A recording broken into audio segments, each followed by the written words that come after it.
now we're looking at how you complete the owned property form. So this one is when you're operating or you want to operate from the property that is owned by the business. So it's owned property form.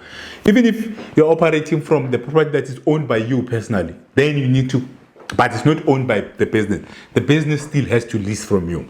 So you need to complete the form or the details on the leased property. The rental can be zero, it doesn't matter. But if you're going to own the property that you're operating from, you need to provide details. But even if you're not operating from the property that you own, you still have to complete the form. You can just say you don't have data and then you confirm. So you click on the form, you see they are both red. Then here it's a owned property. It's the property that is owned by the business. Then you need to provide the details. But like all other forms, we have materials there to understand when should you own the property, what are the advantages, what are the disadvantages of owning the property that you're operating from. But just to highlight, property is the heavy investment that sometimes as a small business, you might not afford initially to own your own property. So you lease first, and then once your business performs, then you can build slowly, or you can buy a property that you're going to operate from. So, and as well, when you own property, sometimes it's better to keep your operations separate from your property. So you have a property company that owns the property, and you have the operating company that operate from that property, so that you separate those two. You know that the operating company, you can sell the property, so that when you're selling the property, you don't have to take it out of this and transfer it and all that. So that one is separate. It can manage the property separately, and the operating business, it could be separate, so that even when you're selling the business, you can sell the operating business as it is, as a going concern, without transferring and moving things out of the property. Or if anything goes wrong with the operating business, then your property, it doesn't get affected by what's going on within the operating business, or vice versa. So strategically, if you own a property, my advice is create a property company that will house the property, and then the operating business will lease from the operating company.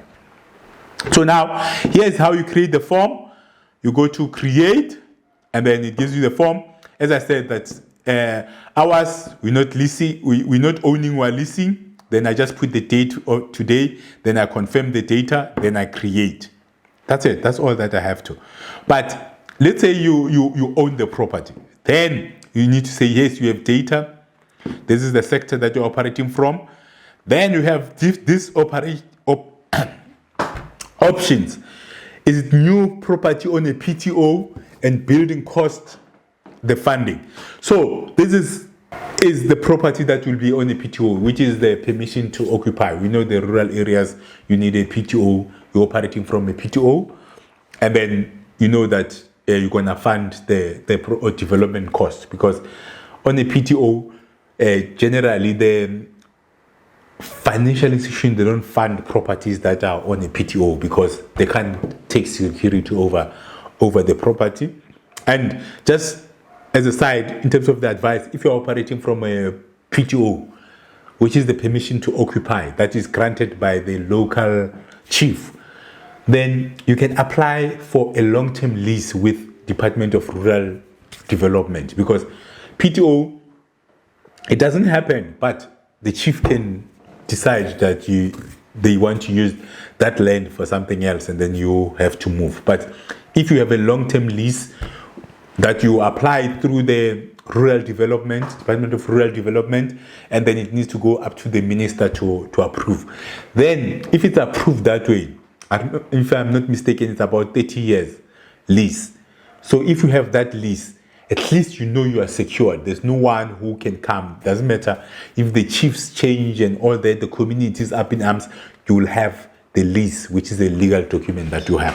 So, okay, I just it's a sideshow because I saw that one of the options here is the PTO. Let's say the PTO and building cost. Then we're gonna require the funding. Then existing list existing asset, you can own it, and then this is the call it first property that we purchased, and then we call it Polokwane operation. Depending, you can have different properties that are housing different operations. And then you give the address there, the physical address of the property, and then the province, the municipality. You can choose the relevant municipality, the city, Kucha, and the suburb. You can call it Kucha as well. And then property rates is what you pay to the municipality for rates. Then it says let's say it's expensive is 1,000. The property mainly what are you using it for? Let's say it's a restaurant, and then property square meters, let's say it's 3,000, and then offices is 200, and then the restaurant thing is maybe 2,600. Then okay, maybe it's 2,000. The parking is 600. You need to know the parking space so that when somebody is reading your business plan, we'll be able to know the parking space, the split of the property without you being there. So these details will help you in terms of make sure that they are included in the business plan. It is important for you to analyze your property so that somebody else, when he's reading the document, even if you are not with them, they should understand. They must have a picture of the property in terms of each section, how big it is, and the square meterage of that property. Then this one, let's say, is 200. So the total of all this must be the total of your property square meters. And then what's the building value? 1, 2, maybe let's say the building value is 2 million. 2, and then land value is 500,000. And then okay, remember the value is different from the cost. Let's say the cost is 250. That's how much you paid for. And then the building cost you, it has appreciated in value. It cost you 1.5 when you bought it. And then you if you are building, you have obtained quotation.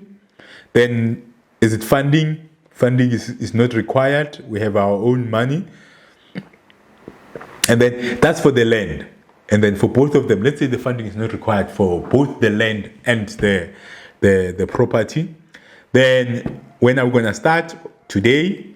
And then bonded? No. Not required. We have our own money.